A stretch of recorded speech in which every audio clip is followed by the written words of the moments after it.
Good afternoon, everyone. I'm Denise Fleckenstein. I was 12 years at United Way in southeastern Michigan, Detroit, and primarily did planned giving work and also did some major giving work as well. We're very glad you're here today. We have two very, very good, experienced people in the planned giving world, Chuck Gordon and Amy Crowell, and they're here to give you everything you need to know about how to develop your board for fundraising success. And so, without further ado, Chuck, take it away.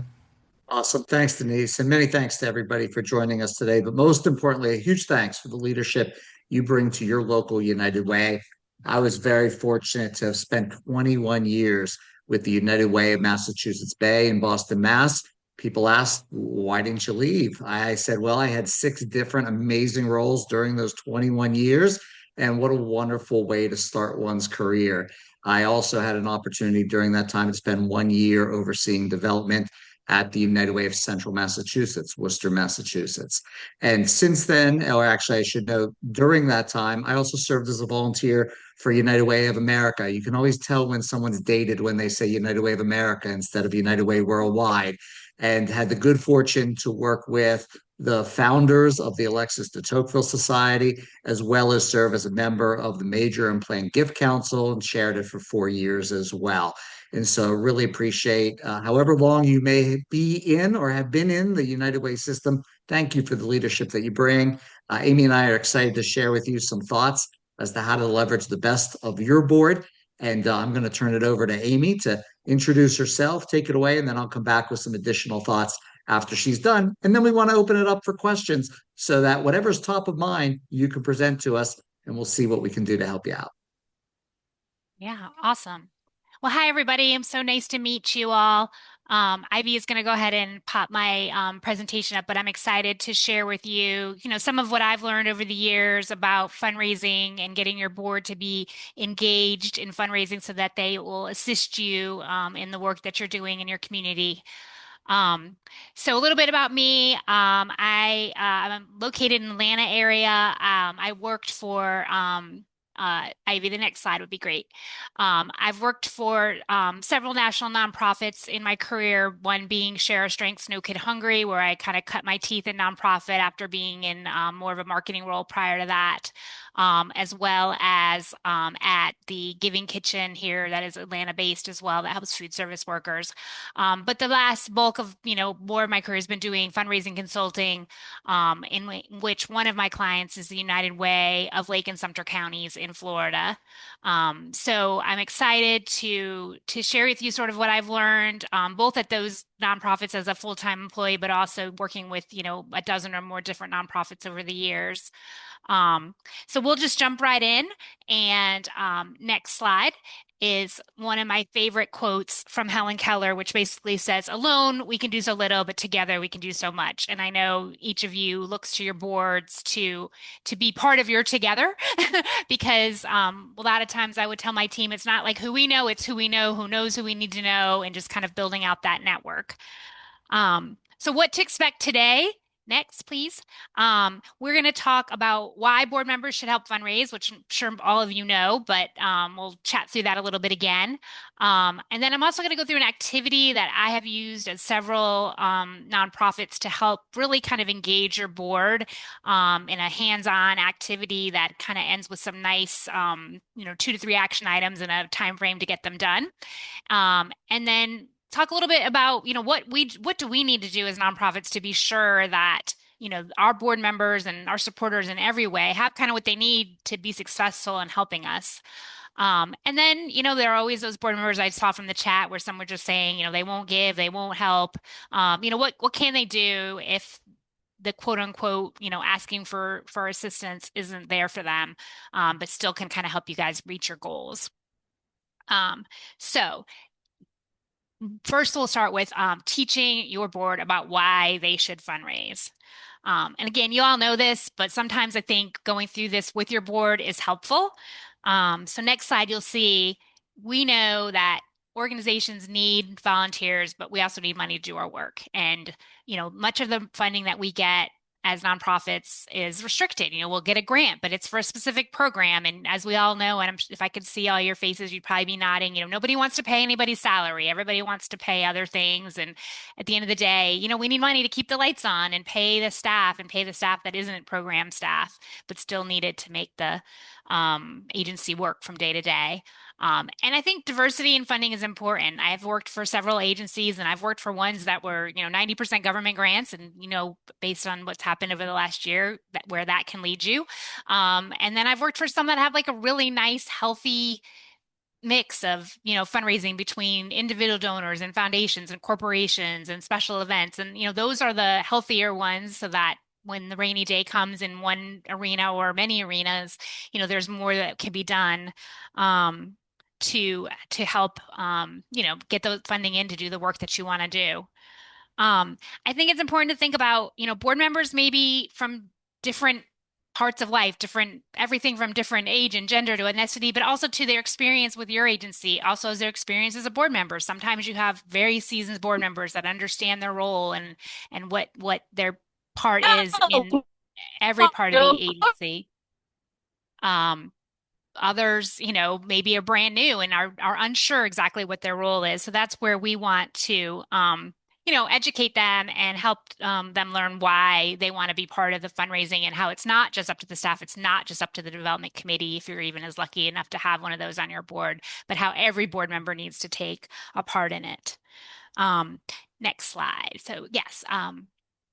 So after we teach them why, we want to really talk to them about, if not the board, who is going to help? I mean, the board members are those people who, in theory have agreed that this is an important cause and an important thing to be involved with.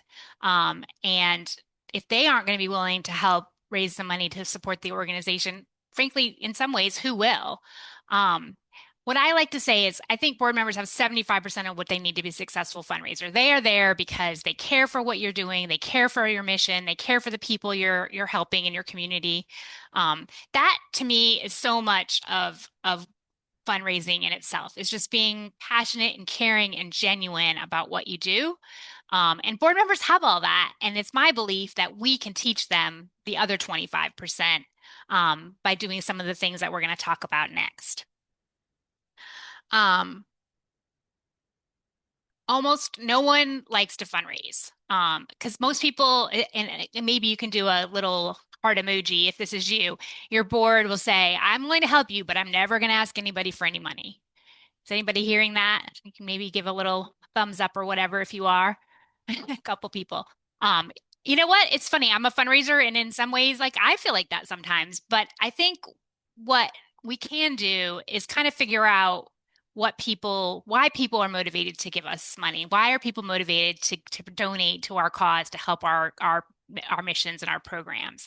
And I truly believe that most people will help because there's some sort of what's in it for me.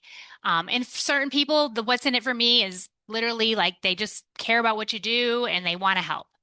Um, and then, for some people, it could be marketing. For some people, they want to get out and meet other people and, be part of something in the community.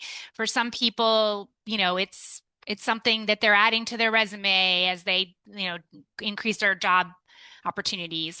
I think that that's okay. Like, I think it's okay to embrace that. Not everyone is going to be completely just like, I love this community and I love what you're doing and I'm going to do it. Some people are going to have that as an underlying reason. Some people are going to have it as the main reason. But I think as we talk to people and all of you that are in fundraising, that uh, you know, knowing what it means and knowing that it's important is just so much of it. Um, the other thing I think is that the number one reason people donate or help is because somebody has asked them. And sometimes I'll go into organizations and they have this long list of prospects, but they're just a list. Like they pull it from a book of lists of something like that. And it's, you can cold call people a lot. And likely how you're going to get to those people and the success rate of that is going to be not so great. My thing was, can you just ask, just get people to share your passion and see if what you're passionate about. And as you tell the story, does any of that resonate to them as something that is worthwhile of their time or effort or money. And also I think know that as you're looking to bring new people into the fold of your agency, that it doesn't necessarily mean they're going to be a donor. They may be a volunteer. They may be a new board member. They may be able to provide you some in-kind goods for an upcoming event that you have or a program that you're doing. I think people can help in many, many ways. And I think somebody even put in the chat that, not all of their board members donated financially, but they did volunteer time that was super needed and necessary. And I know we had, one of our MEP boards, like the woman was the treasurer, and she did so much amazing work, absolutely in kind, to help make sure that financially the agency was in the right place, in the right direction, and things of that nature. So those things are super valuable as well. Um, okay, so next slide. uh, Back to sort of one of my thoughts. It's fundraising is never about who you know. It's about who you know that knows who you need to know. And I think this is where your board can be Mhm. really helpful, of thinking about people, companies, foundations, other agencies that you might partner with that can help you, move your mission forward, and helping your board members to be intentional about connecting you to those people and making sure that meetings and phone calls occur, because those, just as we know, just don't magically happen on their own, um, is is an important message to provide to your board, so that they can understand that your circle has probably been pretty tapped out because you work for the agency, and when you started working there, whatever it was, 6 months ago, a year ago, or 20 years ago, you've already been telling your circle about what you do and who you are, and brought as many of those people in as possible. So the circle needs to get bigger and bigger, and part of how it is done is through our board members that can help make some strategic introductions, open doors, get us the right contact names, things of that nature. Um, so what happens for your board member that says, I just cannot ask for money, which is on the next slide? Um, if a board member just says that they can't, that they are just not comfortable asking for funds or asking for a donation or asking for support, or even it could be asking to buy a ticket to an event. There are lots of ways that your board can really help expand your circles for you. First and foremost, I think, is facilitating the connection. So if you have somebody in mind, I actually had a board meeting about a month ago, and I went in with a list of about 20 companies that I thought would be good partners for that particular agency. And it was actually pretty amazing. We went around the room, and by the time I was done, somebody had a connection that, probably wasn't the person that we need to talk to, but could at least get us a foot in the door for every single company that I provided. Now, I will tell you, I have done that same kind of experiment and process at others and left with just a handful, but a handful is more than I had when I came in. Um, so I think what I try to tell my people is, like, you can be involved with this as much or as little as you want. Some people are very protective of those relationships, and they don't want you talking to them without them being in the room. They want to set up the meeting, attend the meeting, be a part of every step along the other way. Some people will say, I know somebody there and I can help make a connection. But that's all I can do. I can make an email introduction, tell them about you, tell them about the work you're doing and the great things we're doing in the community. But from there, you're on your own. At the same time, you may have somebody that says, I know who's that you need to talk to, but for whatever reason, I'm not comfortable being involved with it. But I can give you their name and number or email so that you at least know who to talk to at this company. So I think there's different ways that they can do that. Um, and again, being part of the conversation can be just as much as arranging a meeting, or, completely staying out of it, but, maybe providing a little bit of credibility and support for what you're doing. Okay, next slide. Um, they can also, again, make a warm introduction and really, help you get your foot in the door a little bit more easily. And then the other thing is just sharing their network. So again, I think sometimes coming in with a prospect list can be helpful. It can be a little overwhelming to just say, we need four new corporate sponsors. You're doing a little bit of the back work about, hey, I just saw that, um, our agency is working on this and that this company just said that this same issue is important to them. Um, and, could you help connect us because we really do have a shared synergy there that could be a great match for both of us. Okay, so what we're going to do now is we're going to move on to this board meeting activity that I have done at several agencies. I will say it has had varying success. I've had it go from the actual executive director came up with some new names to talk to, which kind of shocked me, to, others that made some really great connections, or sometimes even multiple board members had a great connection. So on the next slide, you'll see a little more information about this. This is something that I typically would do at a board meeting. It could be you or your executive director or CEO that's doing the asking. It could be another board member. Sometimes, a lot of times I've done them for my clients so that it's not the executive director asking, it's like a different voice. But it can be done. I've done it all kinds of ways. I've done it as an employee. I've done it as a consultant as well. But usually an hour or so of the board meeting is important. I tell people it's going to happen ahead of time so that they can be prepared.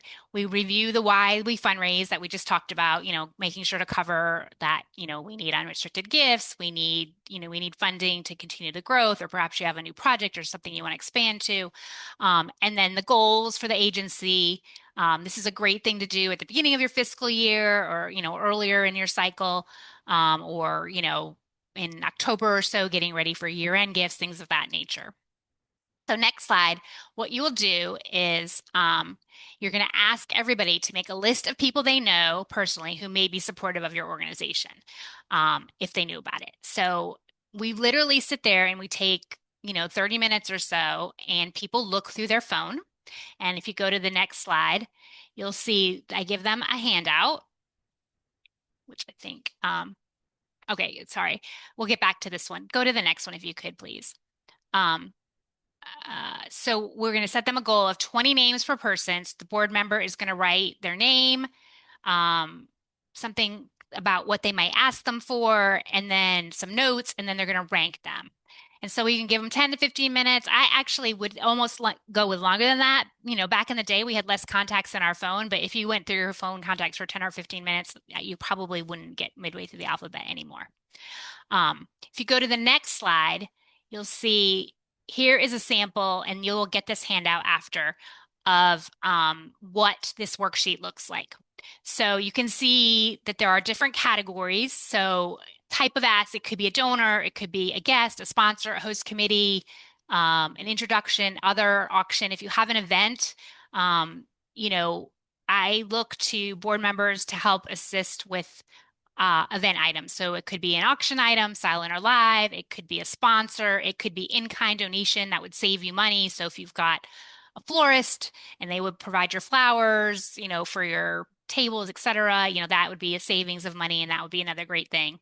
So you're going to ask everybody to go through their phone and come up with a goal of 20 names to add to this list. So their name, what you think they might help with, some notes, and then skip to column G and kind of prioritize them: high, medium, low. So these are people, if I only have a little bit of time, I'm going to hit the A's first kind of concept. Next slide, please. And so you're going to go ahead and do that. And then once that has been done, at the bottom of that same handout you're going to get, you're going to ask them to write down 3 things that they're going to do based off that list. So ideally, each board member, even if they've come up with 20 names, has 3 people that they're going to reach out to, and you can give them a deadline.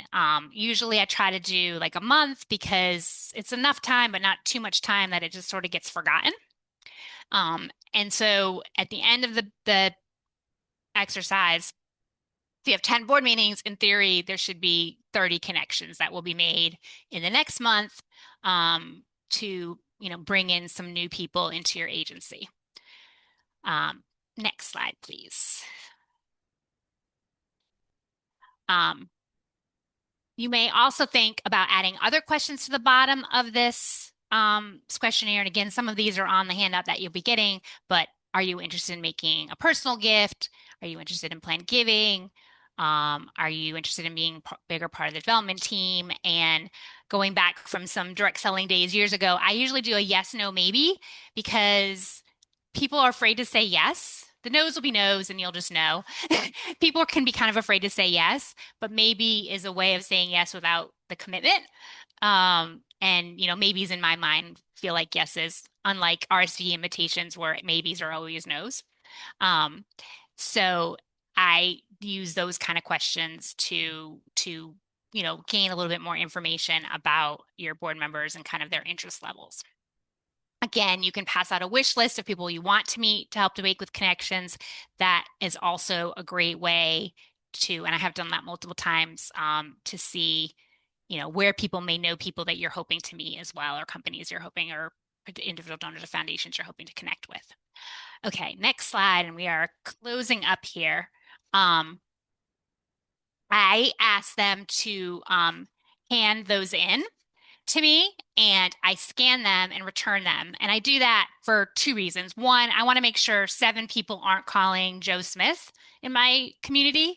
So if we end up having some duplications, then I connect with those board members and we kind of decide who would be the best. And maybe somebody plays quarterback and somebody else is the support, but we want to make sure, multiple people aren't calling the same person or company, or if they are, that is intentional.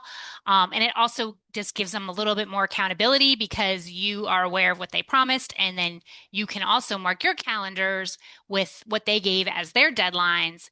And, a week out from those deadlines, you can follow up and say, hey, Joe, board member, you said you were going to talk to Susie, Lisa, and Allison this month. Where are you with that? How can I help you? Et cetera, and just kind of moving them along to keeping them accountable.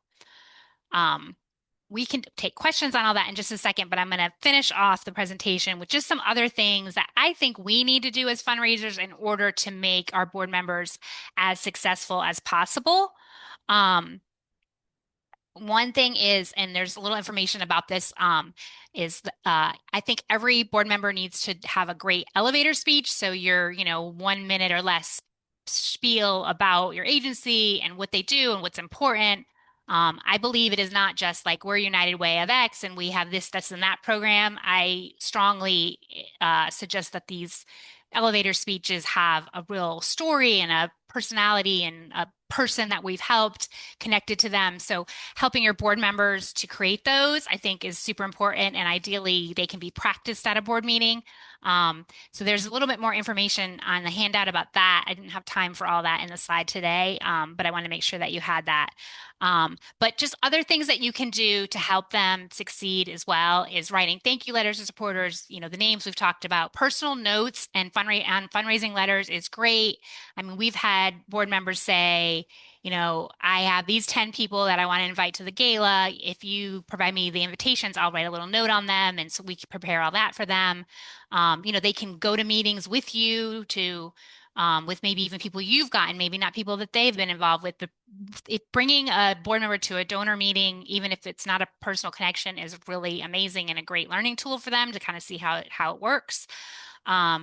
And then, of course, just advocating for your organization, supporting special events, and giving their time are all super important as well. That is the end of my presentation. I hope if you have any questions, you've jotted them down, but I think we'll pass it now on to Chuck, who's going to tell you a little bit more, and then we'll both answer any questions that you may have.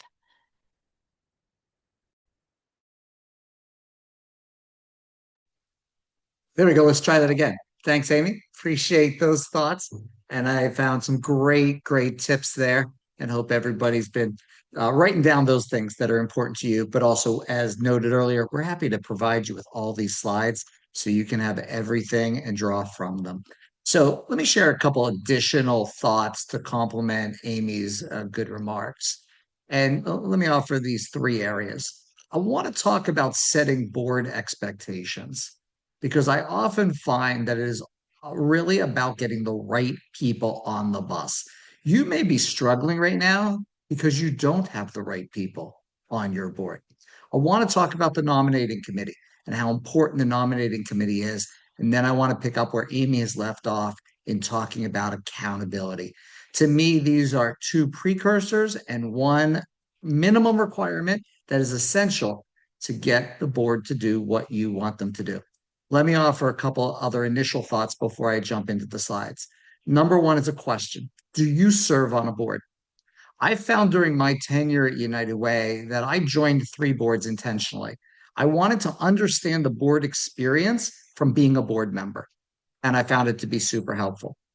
Number two, every board I've ever worked with, whether it was when I was in a professional chief development officer capacity or in working with my clients today, there tends to be the rule of thirds. A third of the board will do what you want them to do. A third of the board will do something related to fundraising, and a third of the board is going to consistently disappoint. So, my encouragement to my clients is often focus on the 2/3 that's going to do something or everything. And then for the other third, they may not be in the right role at this right time, and you may want to find another opportunity for them as they continue to evolve through your organization. So let me dive into these 3 areas. So first of all, every organization is on a journey. And I'd ask you to ask yourself, where is your board today? Startup board with friends and founders? Probably not, given that you're a United Way. Is it more of a skills-based board, still operating as a leadership board? I was talking with a client earlier today. I sat in their board meeting last night. Boy, is this group an operating board. They are so deep in the weeds. I don't know how they'd ever get fundraising done. Or is it a governance board still working to build best practices or ultimately moving toward a fundraising board? This is a journey. Some organizations get there faster, some organizations take longer. But if your board doesn't realize and self-assess where they are, they can't get to where they ultimately want to go. What do you believe your board's role should be related to fundraising? And the first question is, do you believe? Because I've worked with a lot of executive directors, I've worked with a lot of board chairs where there's not always the belief that one of the primary responsibilities of the board is their role with fundraising. And it always starts with you. You may have some people you work closely with. They may be other senior leaders. They may be your chief executive officer, or it might be your board chair. You got to get them on board first to get everybody aligned. Secondly, it's about the nominating committee. And my first question is, who staffs your nominating committee? I realize some of you are from some smaller or modest sized United Ways where you may be wearing multiple hats. And if you are, this is one of the benefits of wearing multiple hats, because I always liked, not only did I staff my development committee, but I also staffed my governance and nominating committee. I could keep both very much aligned. I could ensure that we were inviting people to join the board, people who had an understanding of what the expectations were, and that helped to set us up for success. But it really continues with ensuring that your nominating committee and your governance committee are aligned. There is an intersection. Too often I find that governance is here and development is here, or they're like this, or they're like that, but they are not connected at all. And if they aren't, you're going to have a problem from the beginning. So I would suggest really get them connected so that the intersection's working well to help to ensure that people understand that there are 2 prerequisites to joining a board. Number one, and most importantly, there's got to be belief in mission. If there's not belief in mission, have them go join some other board where they do believe in the mission. But number 2, they have to have an ability to achieve the fundraising expectations. If they don't, there's probably another role in the organization for them. These are 2 minimum prereqs. And I find a lot of organizations struggle with getting their board members to do what they want them to do because they haven't used this as a prerequisite to ensure that you've got people ready to do the kind of fundraising work that you want them to do. Now, my definition of fundraising, similar to what Amy just shared with you, is that most people think of fundraising as just asking. That is an insufficient definition. Fundraising is, as Amy noted, identifying new prospects. It is about making the introductions. And frankly, I love the introductions more than I love the ask, because you don't know how many volunteers over time I've said, please don't ask. You're really not good at it. You leave a lot of money on the table and you're gonna not help get us what we want. Let me do the ask, let my CPO do, let my chief executive officer do the ask, let another board member do the ask, but please make the introduction because I can't cold call my way into a meeting. Numerous board members can help with the engagement. And certainly when you can get a board member to bring them to your United Way or take them out on a tour of different housing organizations as you're working to create permanent housing for members of your community, that can be golden as well because that peer endorsement is so key. And then, of course, I always welcome the asking, but all four of these areas are the definition of fundraising, not just the asking. And as Amy noted, if they're not comfortable asking, identify their unique assets, let them play to their strengths of the unique assets, and they can be an amazing, amazing help. No one rises to low expectations. So the board's role has to be clearly defined. I've found many a nonprofit professional who's terribly disappointed with their board. This may be you as it relates to fundraising. But here's what it comes down to. It's not about underperformance. It's about the expectations are too low. I found most boards that disappoint actually are meeting expectations. The challenge is the expectations weren't set at the right level to begin with. And so here's an example for you. And if you want to cut and paste this when you get the slides, you are welcome to. I have no pride of authorship in any way, shape, or form. But when I'm working with a board, when I'm recruiting a board, here's what I'm looking for in the job description. I do want your United Way to be one of the top 3 philanthropic priorities. I do want people to advocate on behalf of their United Way to promote its interests and to leverage opportunities. I do want people to give, make it very clear up front. And some of you may have a minimum expectation with giving as well, a minimum threshold.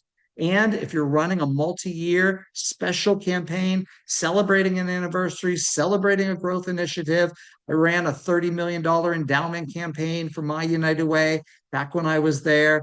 I do hope that every board member understands that a multi-year investment, stretch, meaningful gift is going to be an expectation. Because as someone noted in the chat, foundations today definitely ask, do you have 100% board participation? And if you don't, shame on your United Way. Shame on your board members. They leverage funds by contributing at 100%.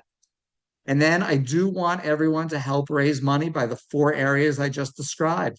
Now I'm going to throw out here give get expectation, where there's a minimum shared expectation. The combination of what they give and the combination of what they help you to raise through these 4 areas adds up to a minimum expectation.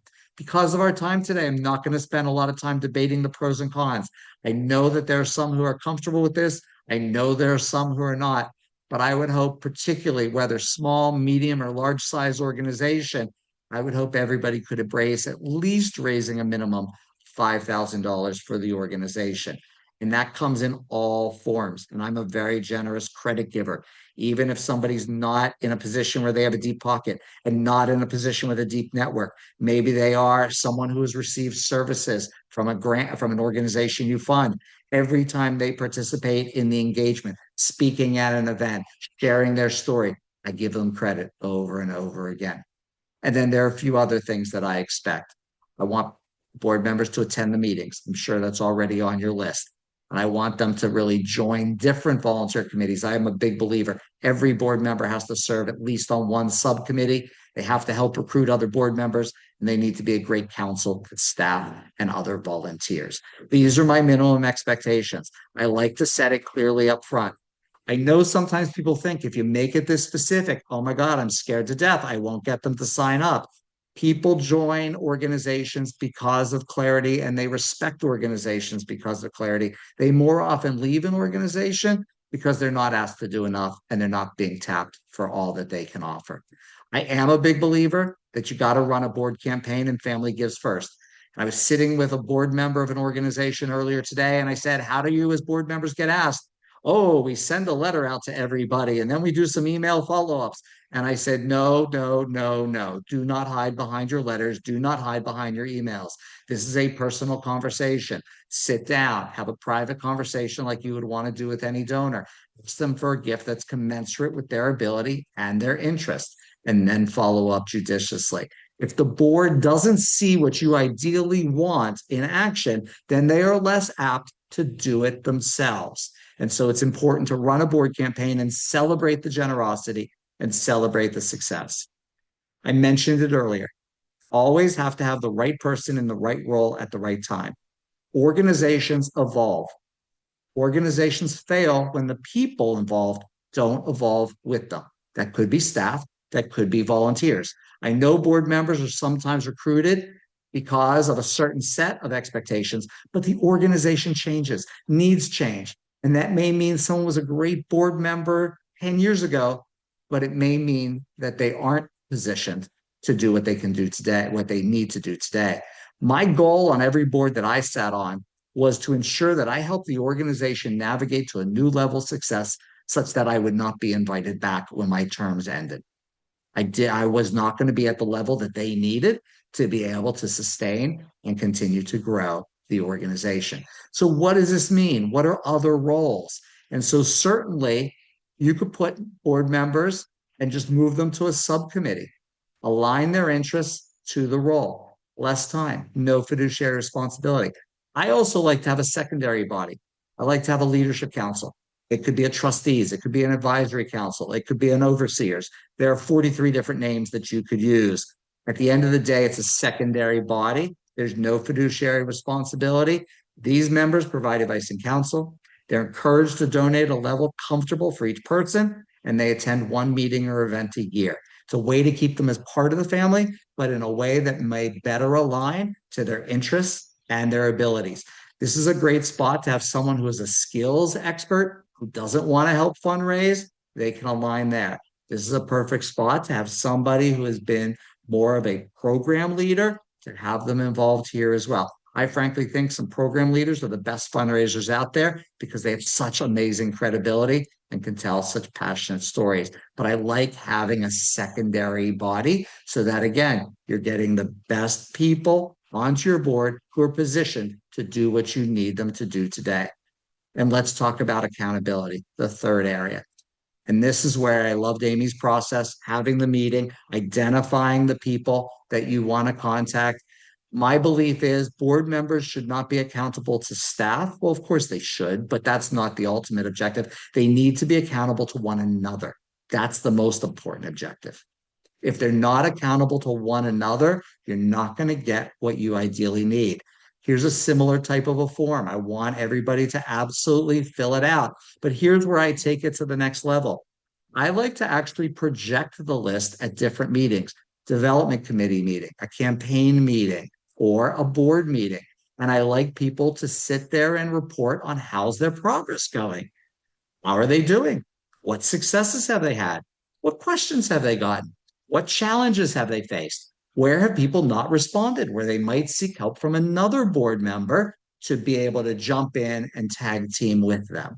But ultimately, when people know that they have to report on their progress, it's amazing how much they will do the job that's at hand because no one wants to embarrass themselves by not having reached how. Ultimately, I like to celebrate successes. I find people are highly motivated by successes.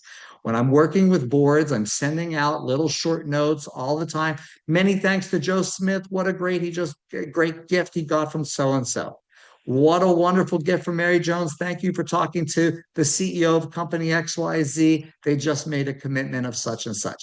The more you start celebrating your board members, the more people sit back and say, wow, I kind of would like to be celebrated that way. I better get out there and start opening the doors and helping with the direct solicitation. A few final additional thoughts, and then we want to open it up for some Q&A. Really important to sit down with the board members, not just to be solicited, but to ask them to really assess how they can help be most supportive in the development space. Is it that they're going to be better at introductions? Is it they prefer the engagement space? Is it that they can focus on a certain niche market? What is it? What might it be? I do find board members love to hide behind events. I do find that events are huge time sucks that ultimately sometimes don't give you anywhere close to the return commensurate with the time that you've invested. Don't let your board simply hide behind big events. They're expensive. They're time consuming. In today's world, small, more intimate events are the most efficient way to go, and you can outraise almost anything by getting the right 25 people together in a room, or frankly, the right 6 people together for a dinner party. Train the board on building a culture of philanthropy and how important that is. That's part of what Amy was talking about in the meeting that she does with board members. And ultimately, I've found so many board members who tell me they're the worst fundraiser out there. And I ask them, why are you involved? Why is it you're committed? And I hear these amazing stories. And with the amazing story, I tell them you're 90% there. We can train you on the rest. But without a great story, you're not positioned to be able to go out there and really share that enthusiasm with others that you're inviting. So let's stop there. Let's pause there. That was quick. We're going to give you the slides, but we also want to be responsive to all the questions that you have. And I'm going to take the screen off. I'm going to hand it back to Denise and Eve to help facilitate the questions that may exist. Thank you so much, Chuck. Lots of good takeaways from that. We do have one question, and I'll read it out to you. We've made requests with similar exercises as Amy described, but our board doesn't follow through ever, most of them. They just blow it off and blow us off when we follow up to hold them accountable. How do we handle that, aside from pulling our hair out? Great question. And I would go back to the following. How many of your, like, here's a test with your board meetings. What percent of the time does staff speak versus what percent of the time do volunteers speak? And what percent of the time are just reporting out that could be read in advance versus a really good engaged dialogue with reporting from board members? I've sat through way too many boring board meetings. So my suggestion would be if it can be read, don't read it. Send it in advance. Maybe you have one or two strategic questions that come from the reports that you pose and mentions can be discussed. And then, as I noted, tell people we're going to project your list and we're going to ask you to report on how you're doing because we want you to share your successes and we want you to seek assistance where necessary. When you tell people that you're going to be doing that, it is amazing how well they will actually do the work in advance of the meeting. Yeah, I agree. I have one of my clients, each like the board chair introduces, the executive director gives a tiny little report, and then each committee on the board reports. And sometimes there can be a dashboard with, green, red, yellow, and we talk about red or yellow or whatever.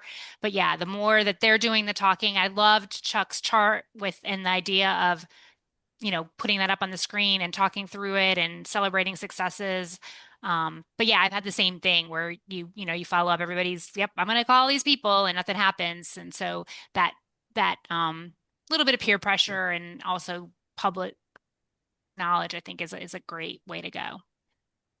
Yeah, I have one other question for you, but I want to add on to what you just said, Amy, too.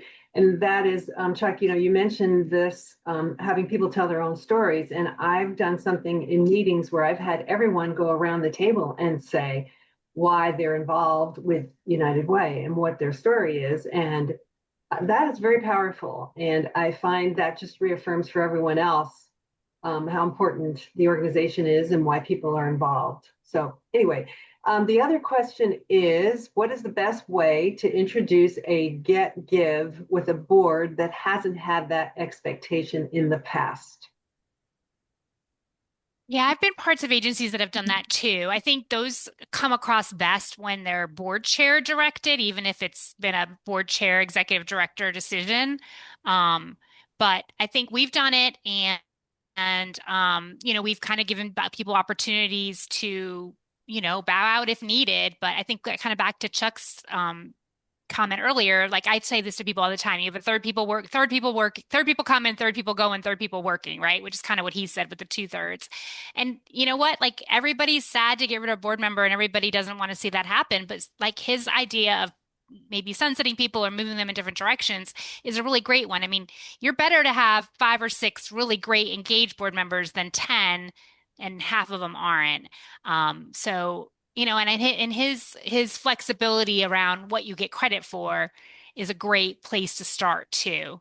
It takes time I've been with agencies that have had $50,000 give gets, and I've had ones that have $1,000 give gets. And frankly, they're all equally challenging for different reasons because the people on the 50,000 board are different than the $1,000 board, but they're still, commitment. So, I think also someone talked about board mapping. I think I've had board chairs who will sit down with every board member and talk to them about what they're going to do and what they're going to contribute and where their strengths are. Again, Chuck talked about that too. I think that's another great thing. It doesn't always have to be the executive director, and I think it comes better from peers often than, we are always asking our board members and our volunteers and frankly our staff and everybody we talk to, right? We're always asking somebody to do something for us. So sometimes a different voice who is there in the same capacity and probably a peer from a different, in a different way than we would be, is a great way to go about it. Yeah, definitely important that it's peer driven. If you as a staff person try to push it and you don't have the buy-in from your senior leadership, it's really, really difficult. And the other factor is when I sit down to have a private conversation with each board member at the beginning of the year about their own gift, I also want to keep in mind that the give get is a floor, not a ceiling. And I want each board member to set a number that is appropriate for them. Certainly, if you're a senior executive in a company that gives you a very large matching gift, they make their give get quickly and easily. I don't want to have a $5,000 give get for someone that already has a $25,000 corporate gift. So set a private number with each person as to what works for them. And then it's definitely important to show them that here's how you can easily get to the number, which gets beyond just the asking, because the most challenging group is the ones who don't feel they have the resources personally and don't feel they have the network. And when you can show them how easy it is to get there when they tell their story and they speak at events and they give tours and make introductions and just even help to identify prospects, it becomes a lot easier because what happens, you have a well established board member with significant wealth and they hear from somebody without wealth, oh, this isn't fair. They cave to the person with the least resources every single time unless you show them how easy it is to get there and what really counts. Your job as staff is to make everybody successful in realizing their give get. The only way you fail as a board member is if you really do nothing. I think one thing too that we have, and this is probably breaking Chuck's rule a little bit about something that could be read, but we have really talked with our board members about how there are on grant applications questions of like how many people give and how everybody giving, even if it's only $1, which of course we don't want, but that is important. And I have seen gifts come in and they're always more than the dollar. Because they didn't really understand that that is something that is important. And in the same way, they don't want the board members supporting 90% of the agency because they'll ask how much what percent of the giving is of the agency's budget is the board. But they do want every board member to be committed. And when we shared that, we really did get some great response because people just didn't realize, or they felt like their, donation of their time was enough, but it isn't always like, there has to be some sort of dollars, and that education really helped us move that along too. Thanks. One more question. How long is the right amount of time for a productive board meeting when they meet only every other month? Our board only meets for 1 hour and there is never given enough time for any worksheets or exercise. Just adding it to the board packet never works. I mean, I actually think every other month is too much. I like boards to meet quarterly. The boards that meet monthly, I tell them to stop it. Like, that's just ridiculous. So I would rather you meet quarterly. I'd rather it be 90 minutes to 2 hours. Nothing on Zoom can be over 2 hours. That does not work if you're remote, but certainly 90 minutes to 2 hours with good, meaty conversation around good strategic discussion elements is sufficient. The real work of a board gets done outside of the board meetings. So I don't need them meeting every other month. My other concern is the amount of time that you as a staff leader put into preparing for the board meetings because you want everything perfect. I was right there with you, is so time consuming. I'm sensitive to how much time you don't have to do all of that work every time. So I like 4 meetings, like hour and a half to 2 hours max, good meaty conversation, and have people report on how they're doing with their prospects. Yeah, agreed 100%. Excellent. Good conversation there. Any other questions as we're coming to a close? Yes, now it's just getting them to do the work outside the board meetings. Yes. I think though that I have seen some really great dashboards that are based on strategic plans or annual plans that really do outline what they are and show the green, yellow, red. And I mean, it's just like any of us, right? If you have a meeting with your boss in 3 days, a couple days ahead, you're like, did I do everything? Am I, Mhm. is things moving along?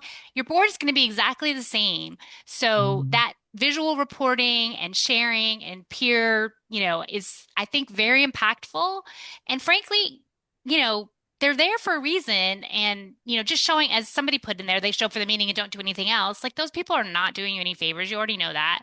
So implementing something more of that nature based on your plans and being more visual about it is only going to benefit you. And I think benefit your board members too. Like kind of what we said, like clear as kind, right? Being very specific about what you need and what you want and what's going to move the agency forward based on the goals the board has helped create.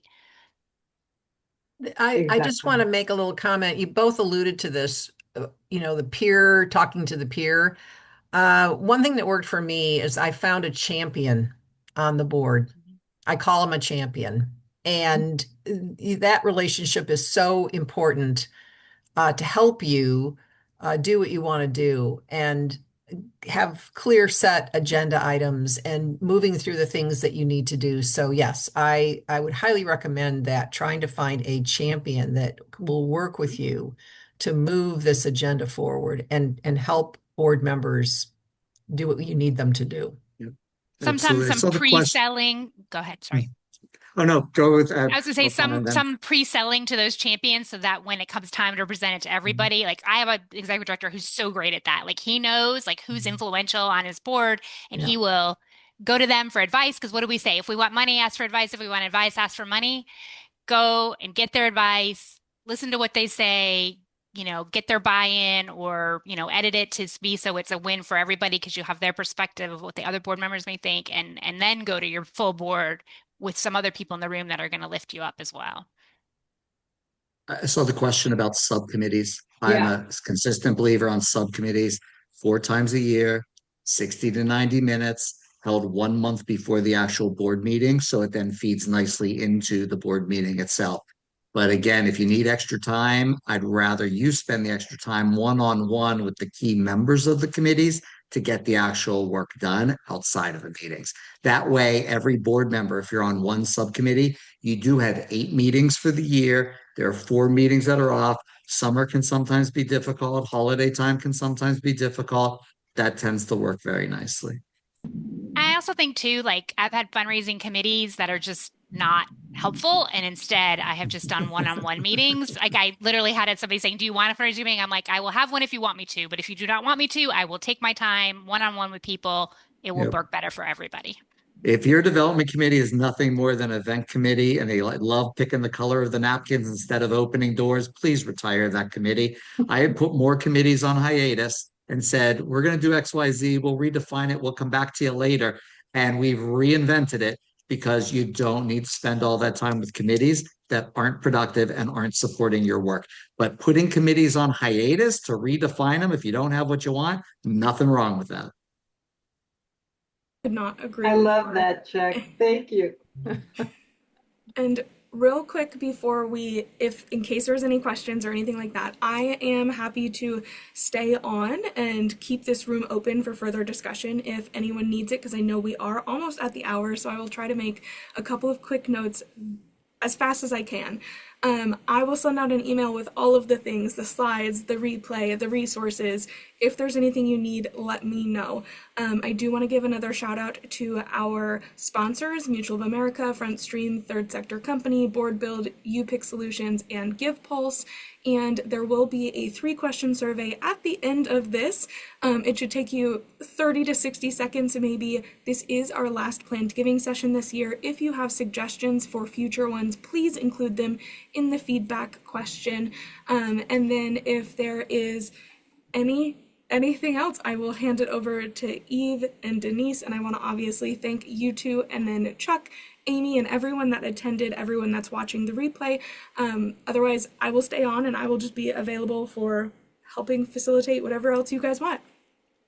Our thanks to United Way Next for being invested in the capacity building of the talent of the system. So thank you all for participating today, and to the leadership of United Way Next. Thanks for all the work that you guys do.